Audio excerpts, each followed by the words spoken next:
ميلان بيفوز على انتر ميلان 3-0 في قبل نهائي كأس ايطاليا ويصعد للمباراة النهائية. الاول ازيكم عاملين ايه؟ ان شاء الله تكونوا بخير ويكون يوم جميل عليكم ويكتر ان شاء الله افراحنا واعيادنا في مصر. مصر النهارده بتحتفل طبعا بعيد تحرير سيناء. ان شاء الله ربنا يديمها علينا نعمه، اعياد وافراح على طول.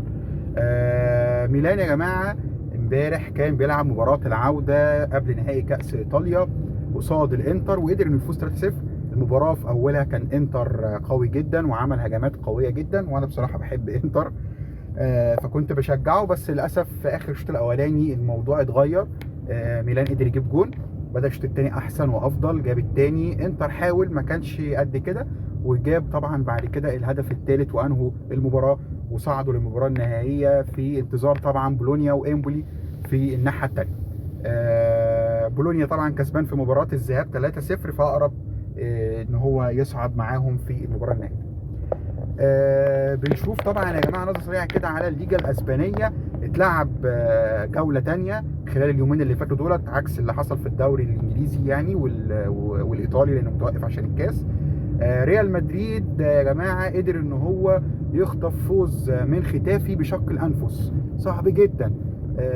طبعا بعد ما كان قبليها برشلونه قدر ان هو يفوز على ريال مايوركا 1-0 بس بتألق، يعني هو 1-0 بس طبعا ده مع الرأفة ومع سوء حظ كبير جدا لبرشلونه، وكل نجومهم مقطعين الدنيا ومفرتكين الدنيا. انه يكسبوا 1-0 بس دي كانت حاجه بصراحه انا شايفها نحس ظلم يعني. لكن الريال عكس الكلام ده كله، الموضوع صعب وجاب بالعافيه الجون، فلسه المنافسه ما بين الريال وبرشلونه قايمه في الدوري الاسباني. اخر حاجه اختم بيها عليكم النهارده، بكره ان شاء الله مباراه الاهلي وسان داون في القاهره الساعه 7 قبل النهائي، ربنا يوفق الاهلي. مباراه بيراميدز واورلاندو الساعه 9 في القاهره قبل نهائي دوري ابطال افريقيا. ان شاء الله الاهلي وبيراميدز في النهائي باذن الله، يبقى نهائي مصري.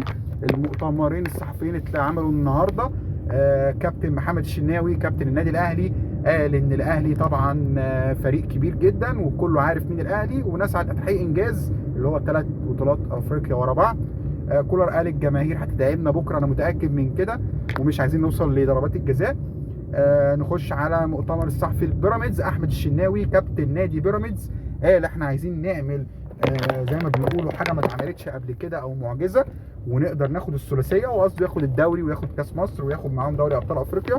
ويورشيتش قال ان بيراميدز ما بيخسرش ابدا على ارضه، فهو بيتوقع الفوز باذن الله، ربنا يوفقهم. وكده نكون وصلنا نهايه النهارده، وان شاء الله يكون يومكم جميل.